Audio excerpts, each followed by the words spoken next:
अनन्यता को लेकर लोग एक संदेह व्यक्त करते हैं कि भगवान इतने कंजूस क्यों?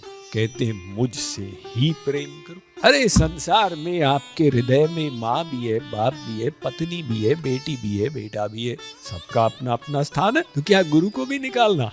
भगवान को रखने का मतलब भगवान के अनंत नाम, अनंत रूप, अनंत गुण, अनंत लीला, अनंत धाम, अनंत संत, ये दिव्य क्षेत्र है, शुद्ध क्षेत्र।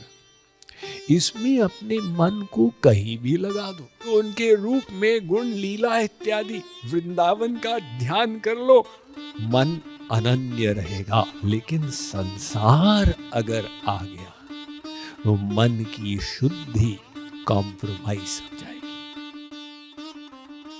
तस्मिन् अनन्यता तद विरोधिषु उदासीनता च। नारद जी ने कहा कि भक्ति में कामना नहीं है, क्योंकि ये निरोध रूपी है। और निरोध का अर्थ उन्होंने बताया कि लौकिक और वैदिक कर्मों का न्यास। अब कहते हैं निरोध का एक और भी अर्थ बनता है, सप्लीमेंट। भगवान के प्रति अनन्य रहो। अनन्य माने न अन्य, अनन्य। हमारे मन का लगाव मात्र भगवान में हो, किसी अन्य में नहीं। अर्जुन जो मेरा अनन्य चिंतन करेगा, मैं उसका योगक्षेम वहन करूंगा। वैसे तो वो कहते हैं मुझे प्राप्त करना कठिन है अन्य श्लोकों में, किंतु यहां बता रहे हैं मैं सहज प्राप्त हो जाऊंगा उस भक्त के लिए जो अनन्य हो जाता। तो ये अनन्यता का महत्व क्यों है? कारण ये है कि हमें अपने मन को, अंतःकरण को शुद्ध करना और उसके लिए परम शुद्ध भगवान में लगाना। दूसरा क्षेत्र है संसार का, एक चींटी से लेके ब्रह्मा जी तक, ये माया का क्षेत्र है। यहां पर कहीं भी मन की आसक्ति होगी तो मन मलिन होगा। पूर्व जन्मों में हमने गड़बड़ी यही की, थोड़ा मन भगवान में लगा दिया और थोड़ा संसार में लगा दिया। रामायण कहती है एक गंदा कपड़ा है, आप उसको साफ करना चाहते हैं, एक तरफ से तो आप साबुन लगा रहे हैं और दूसरी तरफ से मिट्टी फेंक रहे हैं, तो अपनी धुलाई को न्यूट्रलाइज कर रहे हैं। ऐसे ही आपने चित्त को द्रवित किया भगवान के लिए और संसार की बेटा बेटी के लिए भी द्रवित कर दिया, तो ये प्लस हुआ, वो माइनस हो गया। मन जो है जहां इसकी आसक्ति होगी उसका वैसा ही फल मिलेगा। और अगर भगवत प्राप्ति करने के अभिलाषी हैं तो इस शर्त पर बहुत ध्यान देना होगा। श्री कृष्ण कहते हैं उद्धव को भागवत में, माम एकम एवं शरणम, एक भरोसो एक बल, एक आस विश्वास, एक राम घन श्याम हित, चातक तुलसीदास। ये बार बार एक शब्द आ रहा है, माम एकम शरणम व्रज, मयि एव मन आधत्स्व, मयि बुद्धिम निवेशय, तमेव शरणं गच्छ। एव माने ही।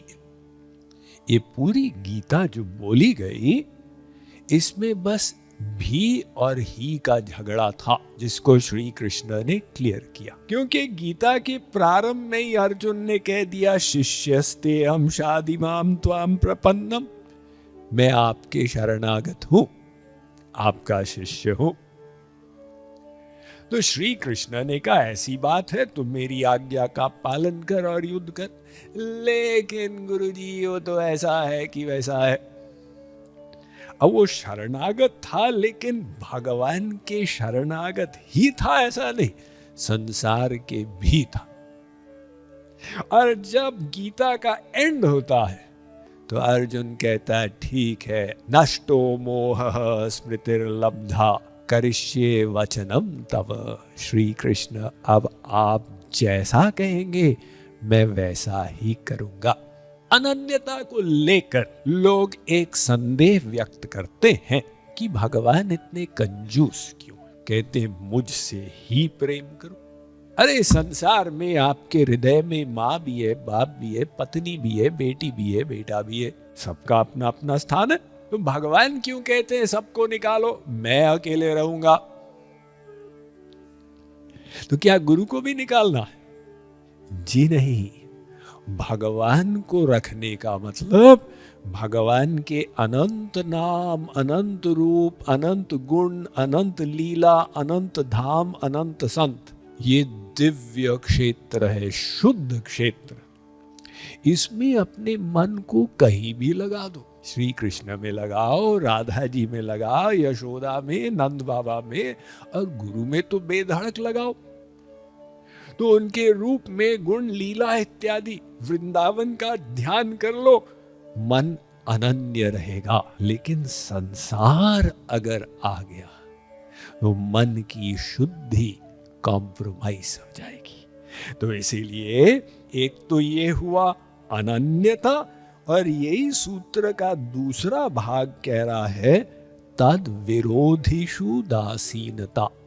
जो विरोधी पदार्थ, उदासीन हो जाओ। जैसे आप भक्ति कर रहे हैं, अब कोई विरोध करने वाला आ गया, क्या तुमको भूत सवार हो गया, राधे राधे राधे राधे, और कुछ सूझता ही नहीं है? या दूसरा कहता है कि क्या तुम भगवान की भक्ति करते हो, भगवान तो सबके अंदर है, अंदर है, बाहर है, मंदिर जाने की क्या आवश्यकता?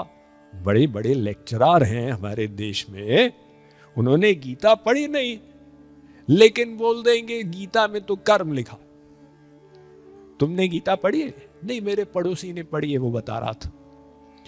तो लोग विरोध करने आ जाएंगे, आपकी भक्ति में बाधा डालने आ जाएंगे। अब क्या करना चाहिए?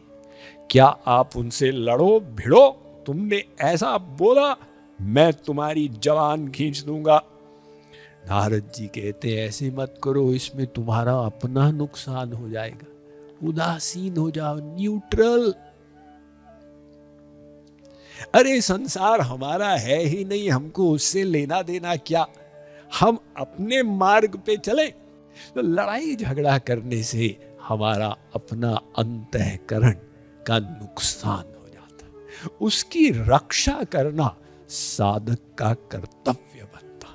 फिर हम नारद जी के गाइडेंस का पालन कर रहे होंगे कि भगवान के प्रति अनन्य हो जाए, उनके नाम रूप लीला गुण धाम संत, और संसार के विरोधी पदार्थों के प्रति उदासीन